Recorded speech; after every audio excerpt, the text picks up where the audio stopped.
Hey, everybody. Welcome once again to the Deep Threads podcast. I'm your host, recovering journalist Dean Balsamini, and today I am delighted to have the San Clemente head coach, Jaime Ortiz, head of the football program there for the last 26 years, is it, coach? I've been on campus coaching for 26, became the head coach in 2012. Correct, with 2016 being that you brought home the state title Yes, sir. against Del Oro, and that was the high mark for San Clemente. But now you have everybody talking about Sam Darnold. Right. If you could just talk about how you've seen this whole journey for Sam. I mean, you've coached a lot of players. Was there a period where you realized you thought this kid had something? I mean, there's a lot of great players that come through. What made Sam different? I think, going back to his youth, he was part of our youth camps, and, his family is very close to us and here in San Clemente, and his mom was actually my master teacher. So we knew about Sam when he was a young age, 7, 8 years old, and you saw him perform, whether it was a soccer camp or basketball camp or football camp. He was just much more athletic than the other kids.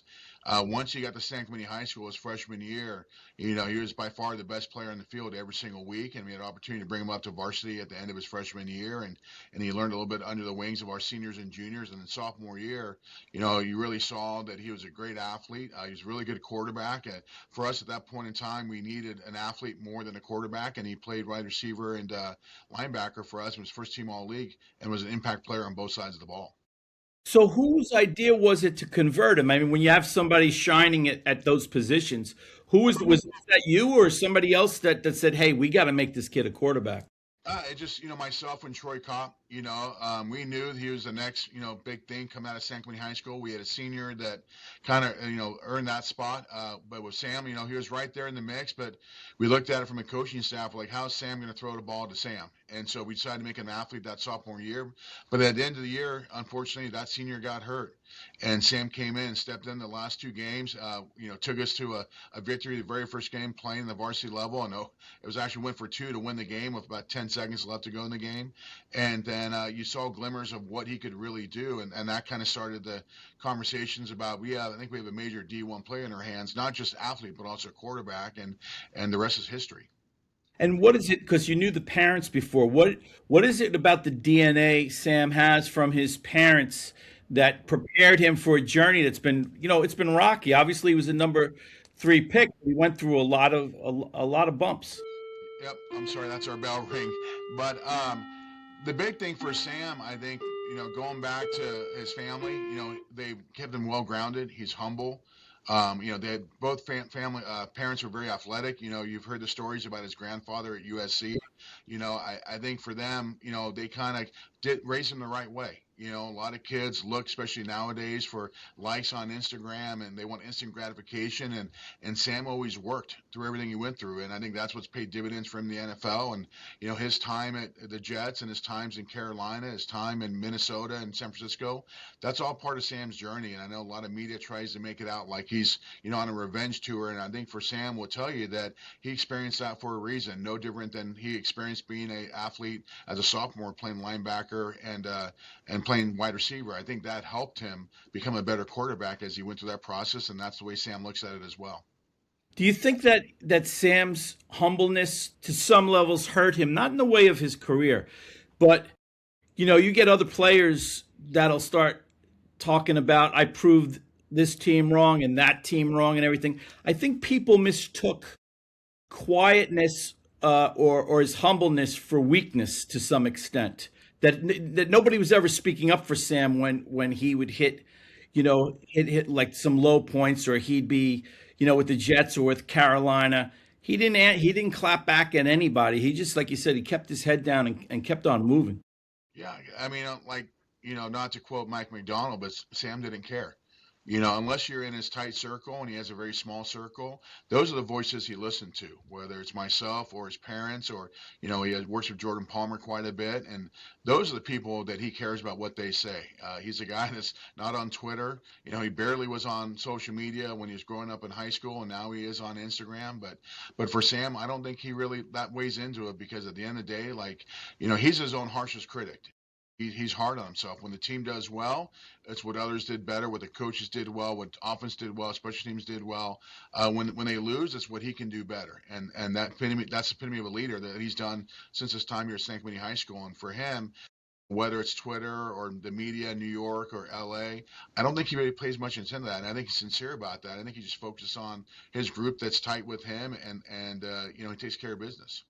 But and it's funny because I think to some extent Sam allowed the media to choose the narrative, or even whatever, any critics to choose the narrative, and just kept moving along. That's tough. You must have been busting as his coach once in a while. So I wish I can get out there and tell these folks that they don't know what they're talking about.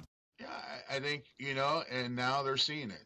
And I think he'll be the first one to tell you that in New York, there's probably things he wish he could have done better. I think there's things the organization wish they could have done better. Same with Carolina and so forth. And Minnesota's probably wishing we would have kept Sam Darnold.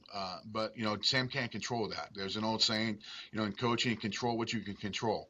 And I think for Sam, I think his play does the talking. I think as players in San Francisco and Minnesota and Seattle will tell you that he doesn't say a whole lot. He lets his actions do the talking, and he's been very successful at every level he's been at, whether it be at USC, winning a Rose Bowl, and being the MVP, to now playing in the Super Bowl. And no different than high school. He led us to the championship game and was the Orange County Outfit of the Year.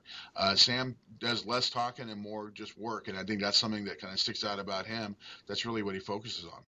So, what do you think was the problem, or what caused his delay and maybe ascending to where he is now? What did he need to brush up on when you were coaching him in high school?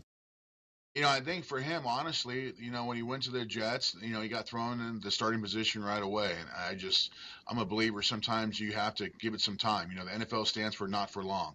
And I think the thing I point to is, there was a lot of coaching transition when he was in New York, coaching transition when he was in Carolina, and player as well. When you lose Christian McCaffrey, that hurts as a quarterback.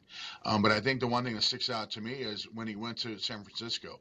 He had to spend time with Kyle Shanahan, spend time with John Lynch, spend time with Brock Purdy, and that's probably the first time since his junior year when he got hurt where he had a chance to sit back and just take pen to paper and just watch and reset.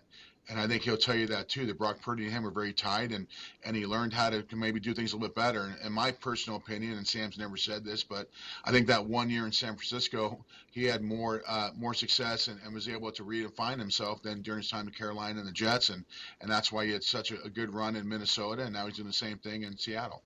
The funny thing is, and I don't know if this is true of the whole family. I've interviewed a couple of Sam's relatives, but they always seem to live in the moment. Like Sam said, he loved New York. He said he loved Carolina, and wherever he is like the place to be. And then when he moves on, he doesn't look back. And I think a lot of people find that hard to believe because his nickname used to be Flatline, as you know.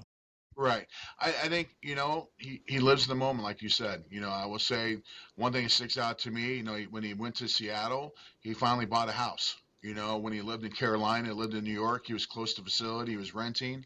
And I think once he got to Seattle, it kind of felt like this is home. And same thing was in Minnesota, he was renting.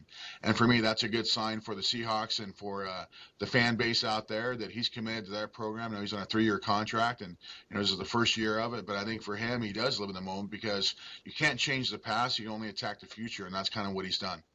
Was there a play or a moment that you got the epiphany when he's with the Tritons, that there was a play that just kind of blew your mind as far as and told you how high the ceiling was for Sam?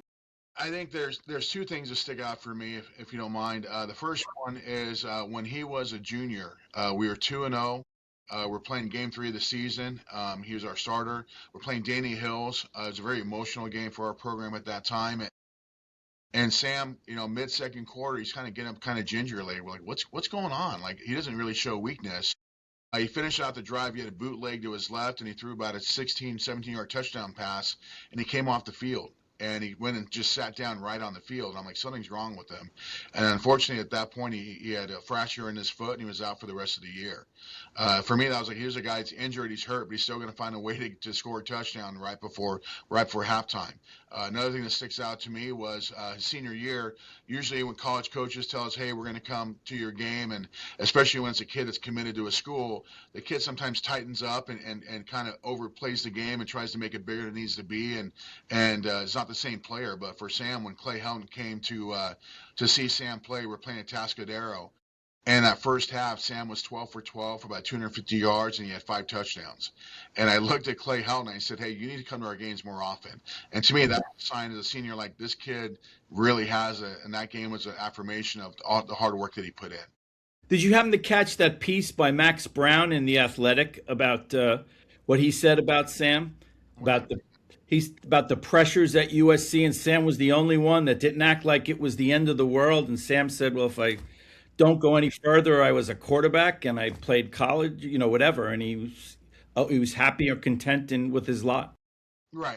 Sam's one of the most competitive guys that I've been around, and there's no doubt that he wanted to be the starter. Max Brown was named the starter earlier on that season. And Sam's still the ultimate teammate, whether he's the leader or he's the backup. I think for him, he's going to support Max Brown and help him prepare. And also he's going to prepare as if he's the next guy. He's one play away. And that's the way Sam kind of approached it. And I think during his time at USC before he was named the starter, and I don't think he ever wished will upon Max, and they were still friends. And there wasn't, like I said, sometimes the media, they try and play it like there's a grudge and there's a competition. There's going to be competition. But Sam is still the ultimate teammate and wants the team to succeed. And that'll always be his number one goal, whether he's a starter or not. Does he still text you during the week, or you guys still Yeah, text?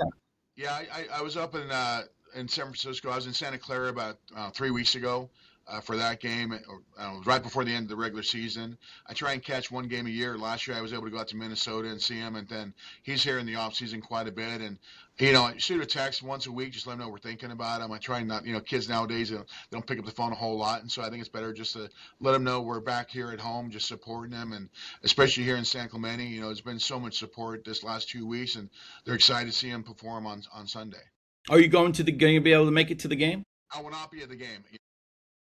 My son's got playoff basketball on Saturday, and for me, I just want to be at home with my kids. My 3 kids grew up with Sam a little bit, and so they're excited about the opportunity. And my goal is to be on my couch, sitting watching the game and cheering them on. There's no big Super Bowl party, no viewing stuff, just myself and my kids. And our Troy Copper offensive coordinator, he was Sam's quarterback coach and OC when he played. We're going to sit and just watch the game together. Weren't you at the draft with Sam? Or was I wrong on that? Yeah, I had the opportunity to do that many years ago, 7 years ago. A quick funny story about that. Sam was 20 years old when he got drafted. And after the draft, we jump in the buses and we come back to the hotel, and all these coaches are talking about how their players going to an after post party, and they're having a draft day this, and they're going to these different nightclubs and bars, and Sam was 20, and so Clay Helton and Tyson Helton ordered, and then their agent at that time, RJ, who's great at CAA, and his family, they ordered about 20 pizzas, and we sat in the lobby of the hotel, ate pizza, and just caught up. And Sam was like, "All right, time to go to my room," and he went up to bed. And I think for Sam, that's kind of just the person that he is, and the person that he is now. He's very low maintenance. I mean, I happen to be a big Jets fan, and I remember an incident that bothered me back then was when you buy something for your lineman in your rookie season, and Sam thought he was doing the right thing and bought them barbecue, I think, spatulas or whatever he bought, barbecue equipment.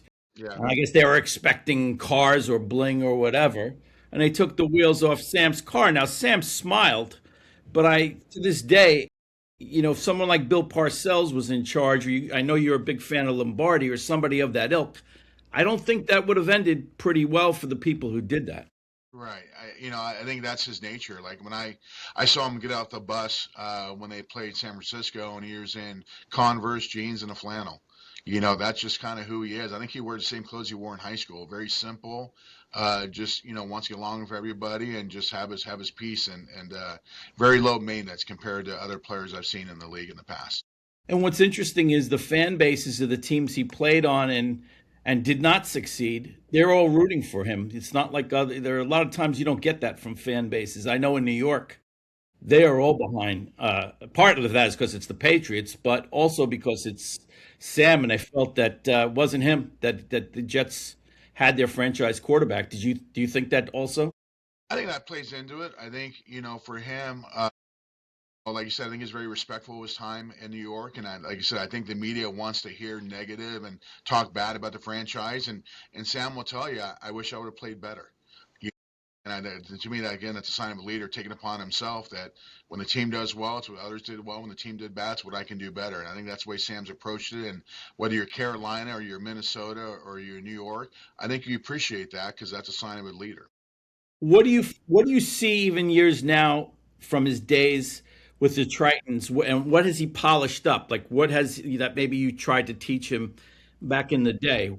What are you seeing that's been honed?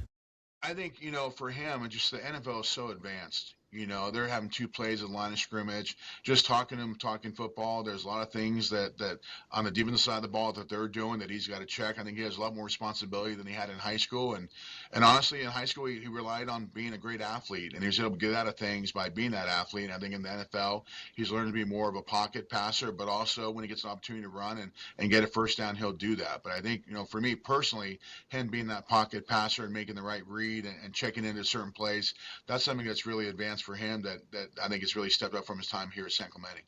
Is there a quarterback, another NFL quarterback that you would compare him to that fans might know, like previously? Like, Uh, I don't know. I've heard Brett Favre is kind of being an example of the past. I think that's something that him and I know he had the opportunity to play against Aaron Rodgers. I think he's looked up to those guys for being leaders. In the NFL. But for me, I think Brett Favre might be probably the best example in regards to actual play. yeah, I think Brady had a good analysis of him. He said he's not surgical, but that doesn't mean he can't be deadly and won't beat you with quick strikes. Right. Without a And doubt. and do you have any predictions for this Sunday's game? Can you tell us who? I know you're rooting for. Rooting for Seattle. I think they're playing well. Defensively, I'm a defensive guy. I think they're playing really well defensively. They're sound on special teams. I do. I will say, I think, that game between the Rams was going to be, in my opinion, a tough game, and it was. And I think with New England, I think they're going to come with a chip on their shoulder. They got something to prove. They're the underdog, and usually Seattle's been in that position. When for me, I'm rooting for the Seahawks, and I hope they bring home the victory. But I know in the Super Bowl, everything goes out the window. Teams have had 2 weeks to prepare. Really, banged up. It's week 20 of the season, and I'm excited to see the game on Sunday, and hopefully Seahawks get a win. Would you venture to give us what do you think it will be? A higher score, lower score? What are you seeing? You know, if I were to bet, I think it's going to be a little bit higher scoring game. I think the weather. I think in Santa Clara it's going to be nice and warm. Right now here in San Clemente it's about 77 degrees, and so I think it's a great opportunity for both teams to show what they can do. I think that Seattle's going to score a lot, in my opinion. You think Sam? I have a feeling Sam's going to utilize the run a little more than usual. I don't think people realize how good a runner he can be. I remember from watching his games at SC. He can run. I think it's very deceptive. People don't realize that. Yeah, I agree with that. I think he has an opportunity to make some plays with his feet, and hopefully the Patriots don't watch this broadcast. And just as a fun part of it, can you tell us a couple of things that Sam really liked that people like years ago? His grandmother said he used to watch SpongeBob all the time. Do you remember anything? When you were coaching him, what he liked, shows or actors, actresses, or bands or anything? A little bit of of the color of Sam's life. I think for him, especially in time at USC, he was a big Will Ferrell fan, and I've heard that he has numerous movie quotes from him. Really, in high school, to be honest with you, he was kind of like a silent jokester. He was kind of behind the scenes. He would make funny comments and things like that. But really, honestly, he was just humble Sam. He loved his board and brew, chicken squash sandwich, and just do his thing. And I think for that what you see, in my opinion, now with Sam exactly what you got in high school. I think he's a little more outgoing now. He has to be with all the media attention and things like that. But like I said, this is a guy when he was being recruited by colleges, he didn't have social media, and this is before all the different platforms now, and coaches couldn't reach out to him via text. It was against the NCAA rules, and so coaches were reaching out to kids via Facebook. At that time, that was from MySpace to Facebook. And Sam didn't have a Facebook account, and so we had to create one just so college coaches could reach out to him, and that's just kind of been his nature, and that's who he is now. And I remember he was when he was done with his throw day, the NFL Pro Day. He flew on his own dime, I think, to throw to his receivers from SC and everything Right. because he was that kind of guy. Yeah, that's him. Very simple and it's paid dividends and hopefully, like you said, on Sunday, it'll be a final chapter in her story. I think if you look at his process and what he's been through, 2 years ago at Minnesota, they had to beat Detroit for the number one seed, and they didn't get it done. They had to win the Rams in the first round, didn't get it done. And I think for Sam to accomplish both those things, and now he gets to play the Patriots, and I think it's a great opportunity. His time in San Francisco 2 years ago, he was in the Super Bowl, and I think he took some notes about that week and what you can expect, and I think that's what he's going through now. But I think on Sunday, he gets a great opportunity to show what he can really do. Well, my joke was I think he's no longer seeing ghosts; he's seeing the Lombardi Trophy. So I'm hoping that he can do it because they're a likable team. There's ex Jets on there too, and just one. You think that the NFL that this also shows how quick teams can reload or turn it around these days? Yeah, I think a lot of times you get that trigger, man, and that makes a big difference. And the decisions that Seattle's made have paid dividends out. And I think that shows with Sam. Especially, they had opportunity, when Geno Smith was going what he's going through, maybe Sam was going to go to the Raiders, and he was exploring that opportunity. And once Geno went to the Raiders, and he said it's, sights on Seattle, and it's worked out really well. And his fiance, his entire family. And how about for the San Clemente crowd? What are the Tritons up to these days? Do you have another Sam in the possibly in the coming? We've been very blessed, here at San Clemente High School. Troy Kopp does a great job with our quarterbacks, and we have a sophomore right now who has multi D1 offers, and he knows that just today he's being interviewed about his process and what he's gone through. And here at San Clemente High School, we take the quarterback position very serious. Been very blessed to have guys like Travis Wilson, who went to Utah, Nick Billups, who also went to Utah, Brendan Costello, who went to Oklahoma State, Jack Sears, who followed Sam to USC.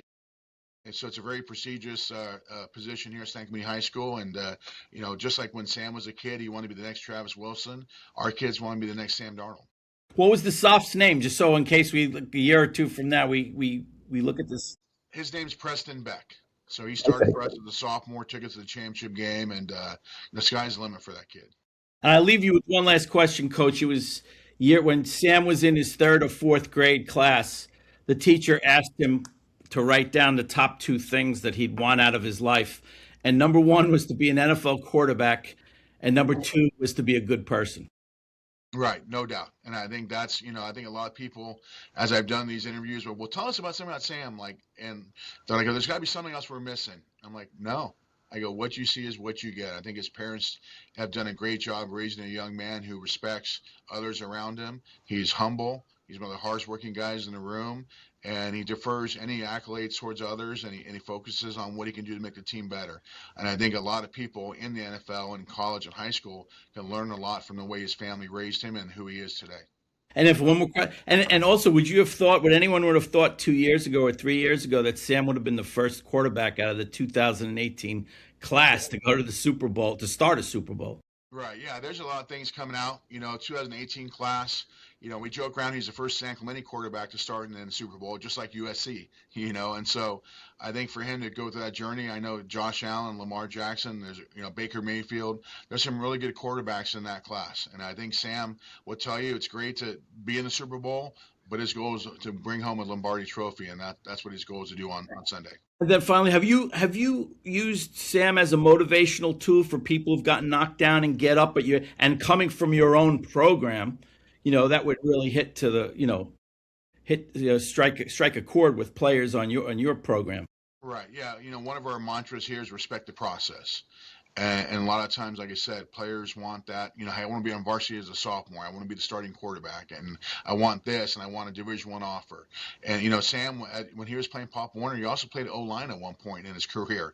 And I think with Sam, the time, his experience here, and what he went through at USC. You know, I think that there's some parallels there between him playing an athlete as a sophomore, then became the starter. Same at USC, was the backup to Max Brown. Later on, became the starter. And I think a lot of kids in our program look up to Sam, and you know, when he comes back, he talks about that. Enjoy the process, enjoy the weight room, enjoy the time with your friends. You know, when we went to the NFL draft, you know, a lot of players around him had all these people there. Sam had his high school friends there, and to this day, they're still tight with those guys, and they're tight with him. And I think that's keeps you humble, keeps you where you want to be. And I think for Sam, that's something that our players can learn from. That you know, nowadays it's not about Instagram posts or likes or retweets. It's about putting in the work, and if you do that, good things will come from that. And if you had to finally tell Sam one thing, if he was listening on this side of the fence right now, what would you go tell him? What would you tell him? I think the big thing is, you know, it's a big game because the next game. You don't need to make the game bigger than it needs to be. The goal is to be 1-0 and take care of business. Thank you for your time, Coach, and continued success with the Tritons this year. I appreciate that. Thanks for having me on. Thank you very much. You got it.